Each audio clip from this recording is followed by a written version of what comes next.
Et c'est intéressant par moment, comme dans une relation de couple, de se demander où j'en suis.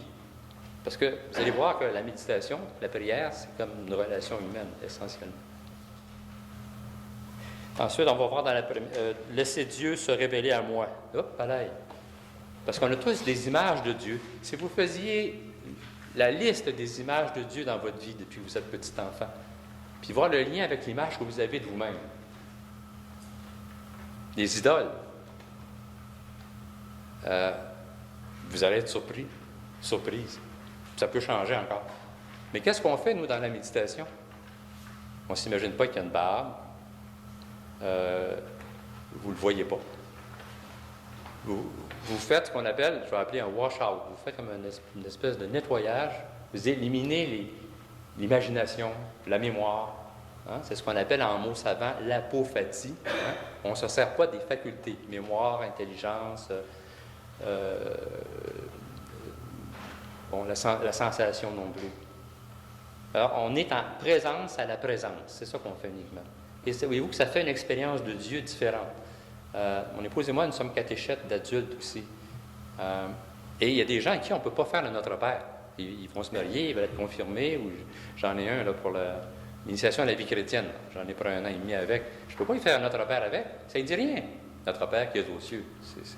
Alors, silence. On commence par ça. Oh. Il y a une dimension, je pense que dans la pastorale, on pourrait faire une utilisation beaucoup plus grande de ces prières de silence. Parce que là, ils sont en silence. Ils s'écoutent, ils s'habitent. Et c'est intéressant ce que disait le Père Freeman, c'est que si je ne m'habite pas, le sens, la question du sens ne s'oppose pas autant. Ensuite, on va voir me rendre habitable. Vous avez dans votre enfance, puis à travers les influences de la société, vous avez développé une vision de Dieu, une image de Dieu qui a des effets dans notre vie de tous les jours. Et la méditation, ça permet de faire un wash-out, m'excuse l'expression, là, mais il faut comme que le CD, arrêter de faire rouler le CD. Notre vieux CD, il reprend. Hop, il arrive quelque chose, hop, hein, pouf. Et là, il y a des pratiques spirituelles qui sont complémentaires à la méditation, hein, pour se rendre plus habitable. Je vous en donnerai quelques-unes. Des choses très, très simples qu'on peut faire dans la vie de tous les jours, à différents moments, dans l'autobus, un peu partout. Alors, ce qui fait que, progressivement, on se rend plus habitable pour Dieu en nous, puis habitable pour les gens que l'on côtoie autour. Bon, ça, c'est le plan. Ça va? Bon, premier aspect, c'est pourquoi je médite 20 minutes ou 30 minutes 2 fois par jour. Moi, je me suis amusé, parce que je vais depuis 42 ans, 3 fois par semaine dans un gymnase, dans un centre sportif au cégep. Et c'est fascinant, j'observe beaucoup les gens, encore plus depuis que je fais la méditation. Je dirais que je prends l'autobus, puis je dirais j'ai plus de compassion. C'est quelque chose qui m'est donné avec la méditation. Je sens plus les gens. Mais je trouve ça drôle de voir les personnes. Puis ça m'a amené à comparer quelqu'un qui va s'entraîner, puis quelqu'un qui fait 2 fois par jour, c'est 20 ou 30 minutes. Alors, vous en avez des gens là, qui c'est le gros défi. Là. Il faut qu'ils se prouvent quelque chose. Hein? Alors, ils sont là, puis ils arrachent, ils prennent le cellulaire. Moment, j'ai réussi à lever. Il y en a qui, c'est la grosse sueur, puis alors ils vont même prendre dans certains cas des pas des anobulants, mais des faut pas confondre, ça fait pas le même effet, là, des anabolisants. Alors ça fait crée des problèmes. Ou c'est des gens qui se donnent un point de repère. Dans la vie, j'ai besoin de point de repère, donc je vais m'entraîner. Hein? Je fais ça dans ma journée, puis bon, je suis content que j'ai fait ça parce qu'il faut faire ça. Question d'être cohérent. On a une vision de la vie, il faut le faire. Mais il y a des gens qui méditent aussi comme ça. Ils vont méditer par habitude ou pour se prouver à eux-mêmes ou au Seigneur qu'ils sont des bons chrétiens. Hein? Je médite 2 fois par jour. Comme des gens vont à la messe, hein? Puis ils se disent, nous, ça nous étonne en paroisse, c'est des gens, la Agnus Dei, ça part. Oui. Alors, je ne suis pas sûr qu'ils aimeraient faire de la méditation longtemps, là, parce que vivre l'intimité avec Dieu, ils n'ont pas fait cette expérience-là. Alors, mais ils ont l'habitude. C'est des gens qui sont fidèles. vont aller à la messe, hein, très, très souvent. Mais si on leur demande dans le jour, tu piques une jasette au Seigneur, non, ben, ils font leur exercice, leur entraînement, c'est un point de repère, comme des gens vont s'entraîner. Donc, là, ils sont contents par rapport à l'image d'eux-mêmes. Mais il y a des gens qui y vont au centre d'activité physique pour le bien-être, le plaisir, durant l'entraînement. Bien, ce sont les gazouillis, surtout les plaisirs de la douche après. Mais la sensation de ses muscles, hein, puis le rythme cardiaque, il y a vraiment une expérience là, quand on s'entraîne. Pas trop fort, là. Mais les gens qui y ont pour le plaisir, souvent, ils pédalent pas trop vite. Ils regardent le lobe droit de la voisine qui pédale à côté. Et il y a des gens comme ça, là, alors que les autres qui s'efforcent de lever des grosses charges. Alors, ce qu'ils recherchent, c'est beaucoup plus la sensation, habiter leur corps, puis les relations humaines. Parce que c'est un point, ils rencontrent des gens agréables. Puis ils se font aller les maxillaires autant que le reste, les autres muscles. Il y a des gens qui, dans la méditation, recherchent aussi dans la spiritualité à vivre des expériences fortes. Il y a des gens, ils vont presque se placer devant un sacrement en espérant qu'il y a un sourire quelque part dans l'hostie qui apparaît, je ne sais pas. Mais il y a des gens qui cherchent les émotions fortes. Puis quand on commence une nouvelle sorte de pratique spirituelle, au début, hein, il y a des consolations. Et ça gazouille. Après un certain temps, c'est le désert. On s'en va faire une autre pratique. On change. Hein. Il y a des gens comme ça on leur demande où ils sont rendus. Ils ont fait de la méditation transversale, perpendiculaire, n'importe quoi. Mais ils sont très instables parce qu'ils recherchent les sensations fortes. Un peu comme celui qui s'entraîne, sensation agréable. Rencontrer des gens. Nous, dans un de nos groupes de prière à Sherbrooke, nous faisons un 30 minutes puis un 20 minutes, mais on arrive en silence. Mais il y a des groupes où ça serait plus difficile. Alors, on arrive en silence, on se met en position, puis à un moment donné, ça part. Boum, 30 minutes, marche 5 minutes, 20 minutes.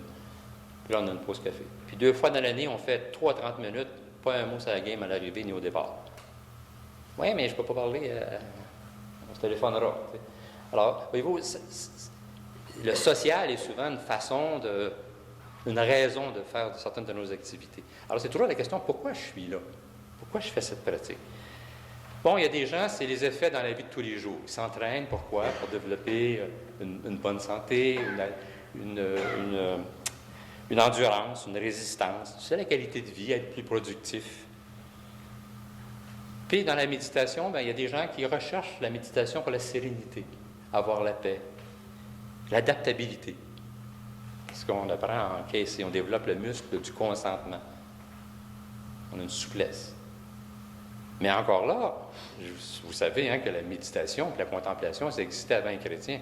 Hein, déjà chez les Grecs, les philosophes grecs, 3, 4, 5 siècles avant Jésus-Christ, la contemplation, là, ils appelaient ça la théoria, c'était le sommet de la sagesse. C'est parce que là, les gens arrivaient des principes premiers. C'est quoi qui est l'essentiel? Les causes premières, les principes premiers. Et là, ça leur donnait une distance dans un regard. On va dire que quelqu'un qui est contemplatif, hein, c'est quelqu'un qui a comme une distance. Avec l'âge, on devient contemplatif. On colle moins. On peut discerner. Alors, il y avait les philosophes qui disaient que le sommet est à la contemplation, de connaître la cause des choses, qui fait qu'on ne se fait pas balloter par les petits événements de la vie de tous les jours. Puis même la méditation existait chez les stoïciens. Il y avait de l'ascèse, du travail, l'entraînement là, chez les stoïciens. Les stoïciens, eux, ils ont un principe qui dit qu'il faut distinguer ce qui dépend de soi, ce qui ne dépend pas de soi. Mourir. Alors là, ils nous disent, quand tu arrives, là, la vie, c'est comme un voyage en bateau. Tu arrives à une île, puis tu sais que tu vas partir. Attache-toi pas, parce que tu vas souffrir. Alors, il y a un détachement qu'ils vont... Puis la mort, là, ils font une préméditation. Ils méditent sur la mort, le mot grec de mélété. Ils méditent sur la mort. Ils s'imaginent mort. Puis les épicuriens, ils disent, tant qu'on est mort, tant qu'on est vivant, on n'est pas mort. Puis quand on est mort, on ne sent plus rien. Voyez-vous, alors la philosophie, elle sert juste pour nous aider à être heureux. Un bon philosophe, dans ce temps-là, c'était quelqu'un qui était heureux. Hein? Il y avait une sérénité. S'il y avait des doutes, des angoisses, c'était pas un bon philosophe. Et les connaissances les aidaient à être... Alors vous voyez que la méditation, ça existait bien avant, puis qu'il y a des chrétiens qui peuvent méditer comme ces gens-là méditaient. C'est bien. Mais la question qui se pose, selon moi, c'est où est Dieu là-dedans? Est-ce que Dieu est un instrument dont je me sers comme appui pour me trouver un équilibre? me rassurer. Des fois, j'ai des décisions à prendre, puis là, je dis c'est le bon Dieu qui... Alors, ça m'évite de choisir par moi-même. Alors, dans quelle mesure, dans certains cas, est-ce que ce n'est pas Dieu qui est instrumentalisé dans la prière?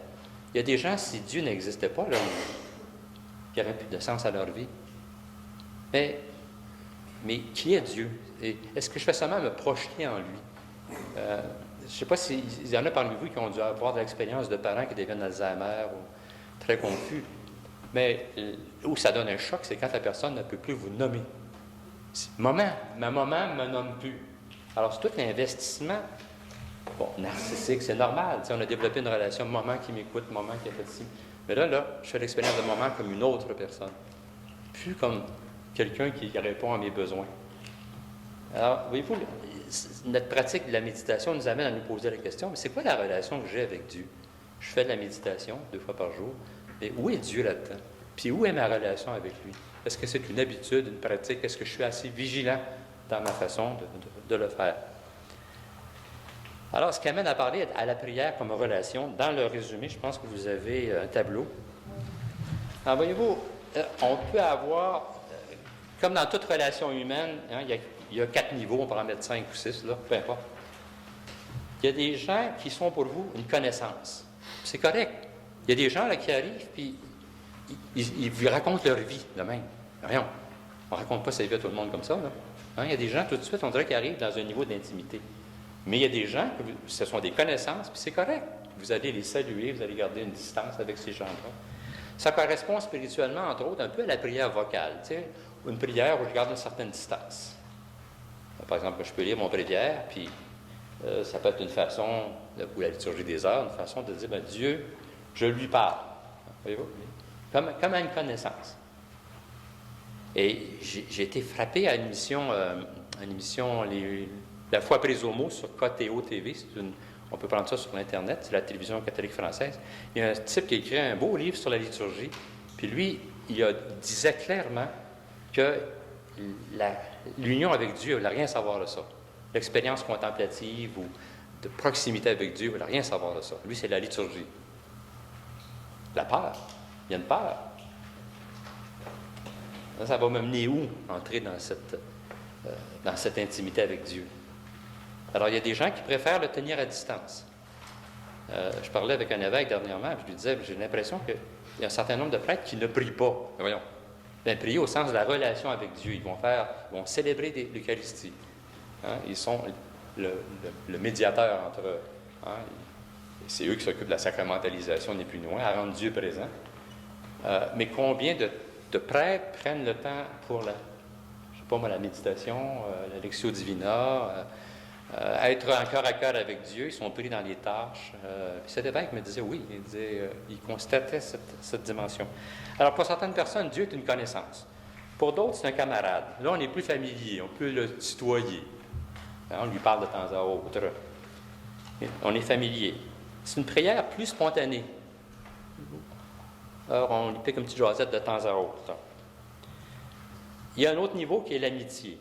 Dieu comme un ami. C'est-à-dire que, comme un ami, on va sentir le besoin d'entrer en contact avec lui, le désir d'entrer en contact avec lui. Il y a une plus grande ouverture, une fidélité. Ça correspond à la prière du cœur, ni plus ni moins. Alors, on va répéter cette prière. On entretient, on nourrit l'amitié. Puis vous avez le dernier niveau, c'est un intime. Dieu est un intime. Alors ici, c'est l'abandon, le lâcher-prise. J'aime pas ça, ça fait une âge un peu, mais ça le dit bien ce que ça dit. La simple présence, le silence. Vous remarquez, des gens qui sortent ensemble pour la première fois. Alors, on fait bien attention à ce qu'on dit, parce qu'on veut que l'autre nous saisisse de telle et telle façon. Ou quand on n'est pas à l'aise avec quelqu'un, on va parler beaucoup.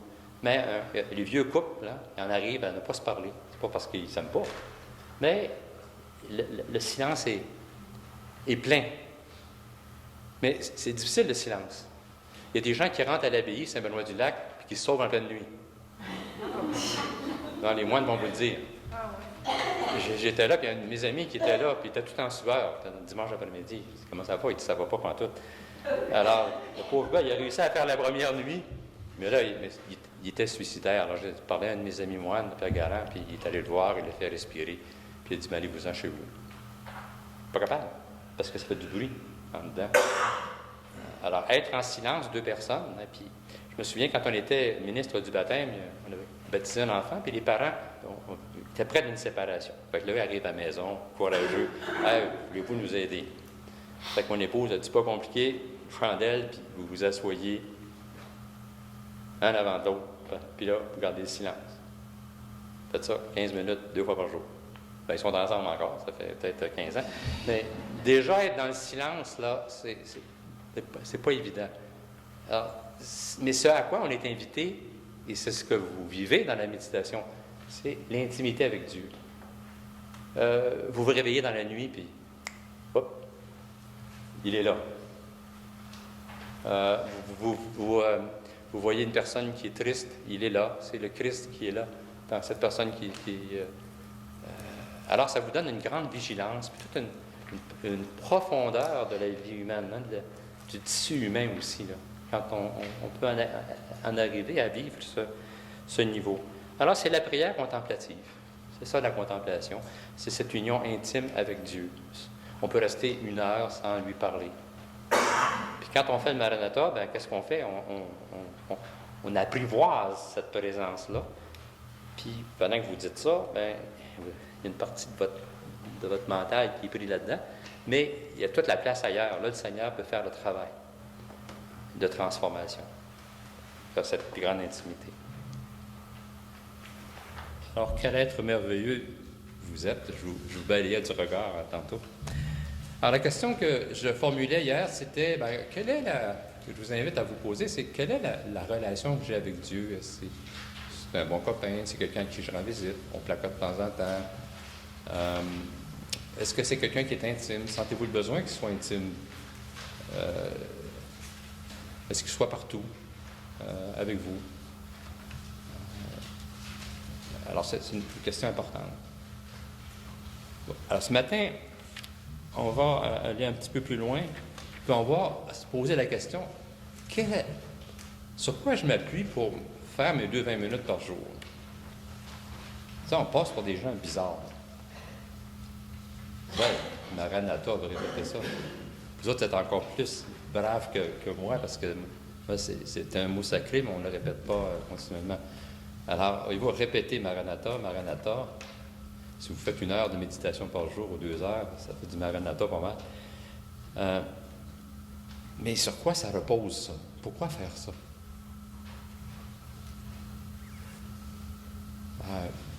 Puis c'est différent. J'ai une amie qui est agnostique, et quand elle vient à la maison, elle médite avec nous.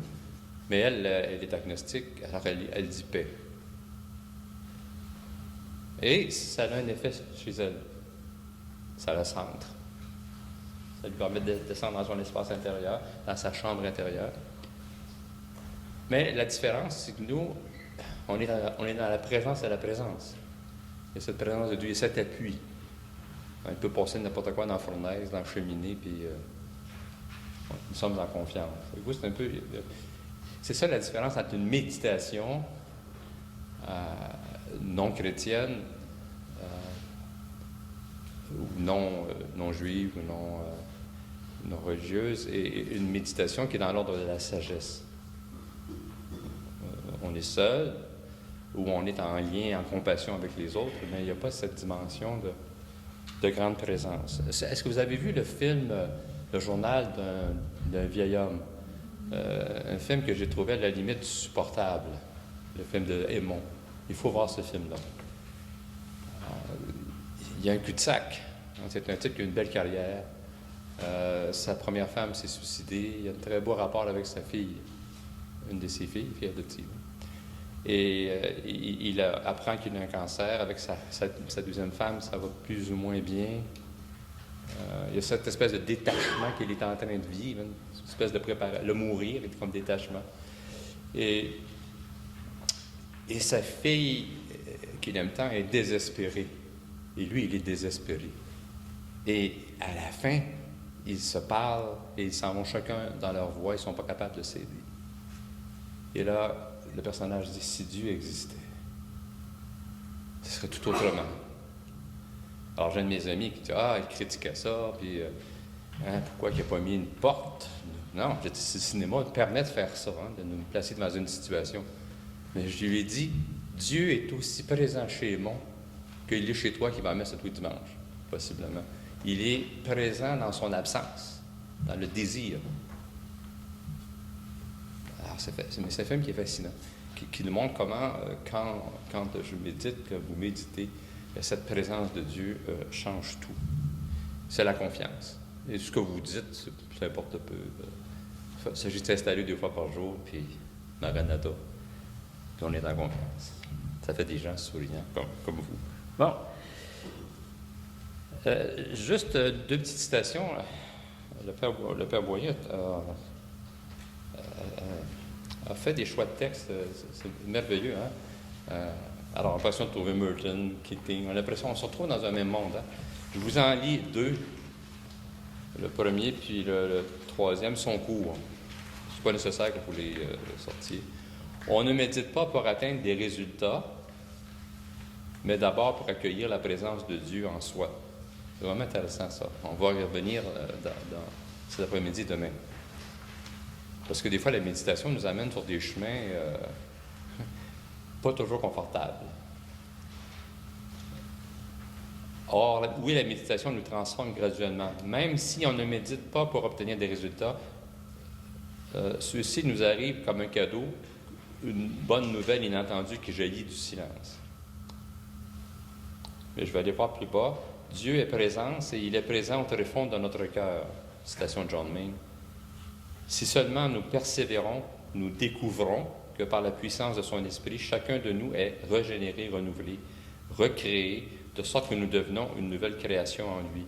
Alors Dieu est présence. Puis l'autre, quand nous méditons, nous sommes entièrement ouverts à la présence de Dieu. Voyez-vous, on revient toujours à la même chose. Sachant que cette présence est pur amour, ça c'est pas évident pour beaucoup de gens. Parce qu'il y en a, quand ils vont dans l'espace intérieur, la chambre intérieure, il y a quelqu'un qui a un bat de baseball. Alors ils vont se sauver.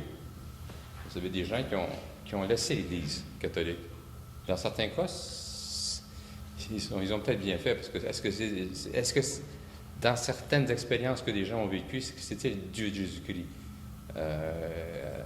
Mais ces gens-là, j'en connais plusieurs qui ont fait le retour vers l'Église et qui sont dans une très grande joie.